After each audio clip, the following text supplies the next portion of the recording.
예수님께서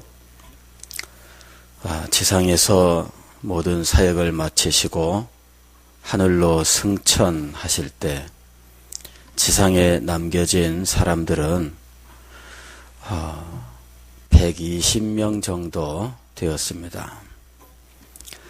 그 작은 사람들, 이 작은 사람들에게 맡겨진 일은 엄청난 것이었죠.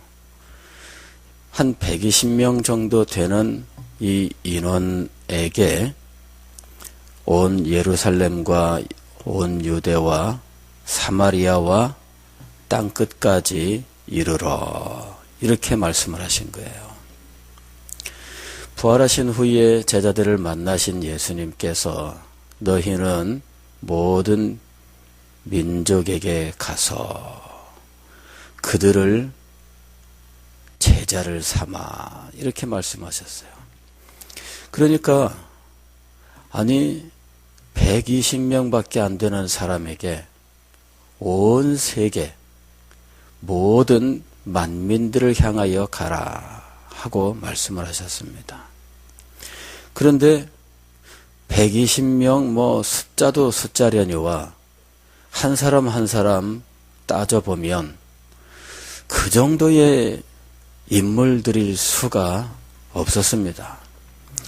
그 중에 누구라도 능히 온 세계를 품을 만큼 엄청난 재능을 가진 사람, 엄청난 어떤 능력을 가진 사람이 있었다면 또 혹 모를 겁니다. 그 중에 가장 뛰어나다고 생각되는 인물 몇 사람을 떠올려 봐도 도무지 예수님께서 주신 그 엄청난 명령 혹은 약속과 비교해 볼 때 턱없이 부족한 분들이라고 생각할 수밖에 없죠. 모르겠습니다. 이렇게 말씀을 드리면 천국에서 예수님의 제자들 나를 그렇게밖에 안 봤어 이렇게 말씀하실지 모르겠습니다. 그러나 아무리 해도 예수님 가장 가까이에서 섬겼다는 베드로, 야고보, 요한 아무리 봐도 예수님 승천하시던 그 당시에 그런 정도의 약속과 명령을 수행할 수 있을 만한 분들은 아니었다 하는 거죠. 자, 120명 모였대야 참 오합지졸에 불과한 상황입니다. 그런데 예수님께서는 그 엄청난 것들을 말씀하시고 심지어 그들을 떠나시기까지 하셨던 겁니다. 예수님은 어떻게 그들을 떠나실 수 있었을까? 그리고 그들은 어떻게 그 놀라운 이 명령과 약속들을 수행할 수 있었을까 하는 것이죠. 그 비밀은 오직 성령에게 있다는 겁니다. 다른 것에 있지 않아요. 무슨 그 사람들 중에 조직에 천재가 있었다든지 그 사람들 중에 온 세계에 사람을 보낼 수 있는 부자가 있었다든지 그들 모두가 일당천의 엄청난 능력자들이었다든지 그런 것이 아니었다는 거죠. 오직 성령이 너희에게 임하시면 이것 하나가 그들을 바꾸어 놓는 유일한 조건이었어요. 오직 성령이 너희에게 임하시면. 예수님께서 오늘 우리가 읽은 요한복음 14장에서도 성령에 대해서 우리가 알아야 할 것, 우리가 믿어야 할 것에 대해서 엄청난 사실을 말씀하고 계십니다. 요한복음 14장부터는 그 마지막 최후의 이 예수님의 말씀이에요. 그런데 이 말씀은 소위 감람산 강화, 감람산 강설. 그러니까 이제 예수님께서 감람산에서 제자들에게 마지막으로 말씀을 전하셨는데 그 말씀이 엄청난 내용들을 담고 있어요. 내용도 길고 담고 있는 내용들도 엄청난데 그 중에 아주 중요한 말씀은 성령에 대해서 말씀하신 거예요. 16절 말씀을 보면은 내가 아버지께 구하겠으니, 예수님께서 제자들을 떠나가실 때 하나님 아버지 앞에 특별히 간청하시는 일이 있습니다. 그것은 또 다른 보혜사를 너희에게 주사하는 것이었습니다. 여기 또 다른 보혜사라고 부르는 이 분은 성령을 가리키는 말입니다.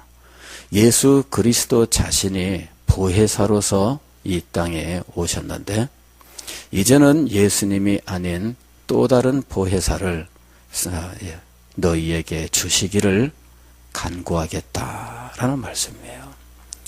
오직 성령이 너희에게 임하시면, 이것은 구약에서 이미 약속하신 예언인데 이 예언이 우리에게 성취되는 것은 예수님께서 하나님 아버지께 기도하심으로 성취가 되는 것입니다. 예수님의 기도를 통해서 이제 하나님 아버지께서 예수님을 대신하는 또 다른 보혜사, 또 다른 보혜사로서 이제 우리에게 찾아오시는 분이 계신다는 거예요. 그런데 이분이 너희와 영원히 함께 있게 하겠다는 것이에요. 하나님이 함께 하겠다라는 약속의 말씀이죠. 하나님의 함께 하심이라고 하는 것은 모든 종교에서 추구하고 있는 이상입니다. 모든 종교에서 어떤 신이 함께하고 그 속에 역사하고 이러는 것들을 이상으로 여기고 있어요. 그런데 참된 하나님이 그들에게 임하시는가 하는 거죠. 그것이 문제지요. 어떤 종교든 어떤 신에게 신접하거나 뭐 이러는 것들에 대하여 뭐 최고의 단계의 어떤 이 종교적인 체험 뭐 이런 것들로 인정하고 있잖아요. 그런데 영원토록 함께하는 참 하나님의 임재의 은혜, 바로 이것이 성령이 너희에게 임하시면이라고 하는 말씀의 의미였던 것이죠. 구약 성경에도 보면은 하나님의 임재에 대해서 말씀하시는 구절들이 많습니다. 하나님은 영이시니 인간의 눈으로 볼 수 없습니다. 그런데 그 하나님이 자기 자신을 나타내시는 일들이 종종 있었습니다. 그런데 그때마다 하나님은 당신 자신의 영광을 모두 보여주시는 것이 아니라 실상은 대부분을 숨기시면서 나타나셨어요. 인간의 육신을 모양으로 해서 나타나시고, 혹은 성막이라고 하는 이러한 어떤 외적인 건물 어두운 곳에 당신을 나타내십니다. 그래서 사람들은 하나님이 계시기는 하시지만 하나님은 감춰져 계신 분이에요. 자기 백성의 한가운데 찾아오시고 그들을 향하여 말씀하시고 그들에게 은혜를 베푸시지만, 그러나 그들 가운데에서 언제나 숨겨지시는 분이었습니다. 그런데 그 하나님께서 마침내 찬란한 영광으로 나타나시는 일이 있었는데 그것은 예수 그리스도의 성육신 사건이었어요. 오직 한 예수 그리스도께서 나타나실 때 하나님의 아들, 그 영이 우리 가운데 임하시는 거죠. 그런데 그때조차도 예수 그리스도의 인간성이라고 하는 그 속에 당신의 영광을 감추시고 자기 백성을 찾아오신 거였어요. 그런데 이제 성령께서 자기 백성들에게 임하시는 놀라운 일이 이제 나타나는 겁니다. 예수 그리스도께서 이것을 위해서 기도하셨는데 이때도 성령은 누구나 다 알 수 있거나 누구나 다 볼 수 있는 모습으로 임하시는 것은 아닙니다. 성령께서 분명히 찾아오셨지만 그러나 성령께서 찾아오신 사람들은 믿음의 사람들이었다 하는 거죠. 누구나 알 수 있는 것은 아닙니다. 누구나 볼 수 있는 것은 아닙니다. 그러나 믿음을 가진 사람은 알 수 있고 믿음을 가진 사람은 볼 수 있는 분, 바로 그런 모습으로 성령께서 오시는 거예요. 17절 말씀을 보면은 세상은 능히 그를 받지 못하나니 이는 그를 보지도 못하고 알지도 못함이라. 그러나 너희는 그를 아나니 그랬어요. 그러나 너희는 그를 아나니.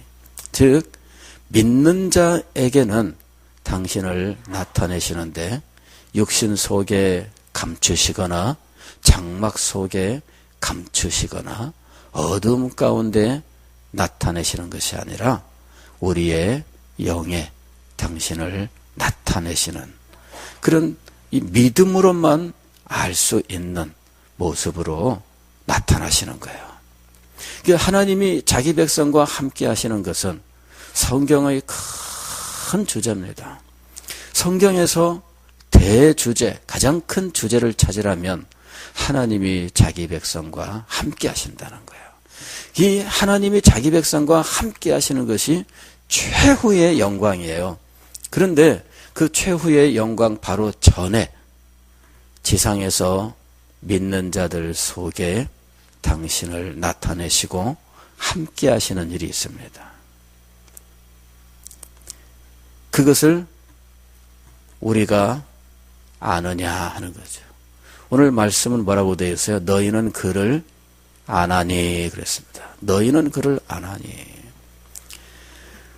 여러분은 성령께서 여러분에게 찾아오셨음을 아십니까? 오늘 이 아침에 이것을 제목으로 해서 기도할 수 있기를 바랍니다. 그러나 너희는 그를 아나니 그는 너희와 함께 거하시며 또 너희 속에 계시겠습니다. 성령이 함께 하신다 그랬는데 이 함께 하심을 구체적으로 말씀하시는 내용이 너희 속에 계시겠습니다. 즉 성령의 내주예요. 내주. 안에 거하신다 하는 것이 내주입니다. 성령의 내주하심. 너희는 그를 아나니 그는 너희와 함께 계신다. 그런데 너희 속에서 함께 계신다 하는 거죠. 성령이 우리 속에 거하시는 사실, 이것이 놀라운 사실이에요. 이것은 믿음으로 밖에는 알 수가 없어요. 우리가 성령이 우리 속에 거하시는 것을 믿느냐? 성령이 우리 속에 거하심으로 우리가 어디에 가든 하나님이 우리와 함께 계시고 우리가 무엇을 하든 하나님이 그 속에 역사하시고 성령이 함께 계심으로 우리는 하나님을 모시는 성령의 전이 되고 성령이 거하심으로 우리는 세계 어디든지 예수 그리스도를 붙들고 나아갈 수 있는 거죠. 성령이 너희 속에 거하신다 이거죠. 이것이 그리스도인의 삶의 비밀이었어요. 그리스도인의 사역의 비밀이며 그의 능력의 비밀입니다. 성령이 너희 속에 거하신다는 것이죠. 오늘 이 아침에 성령은 내 속에 들어와 계신다 하는 사실을 기억하시고 이 사실을 믿음으로 주님 앞에 고백할 수 있기를 바랍니다. 주님, 성령이 제 속에 들어와 계심을 제가 알지도 못했고 믿지도 못했습니다. 그렇다면 예수님 말씀하신 이 약속이 우리와 무슨 상관이 있겠습니까? 알지도 못하며 믿지도 못한다는 것은 세상이라는 말입니다. 세상은 그를 알지도 못한다, 받지도 못한다 그랬습니다. 우리가 세상입니까? 아니면 믿는 자입니까? 오늘 여기에 이 말씀을 붙들고 자신을 시험해 봐야 됩니다. 그리고 이 시험에 통과할 수 있기를 위해서 주님 앞에 간절히 하게 믿음으로 간청해야 할 것입니다. 기도하겠습니다.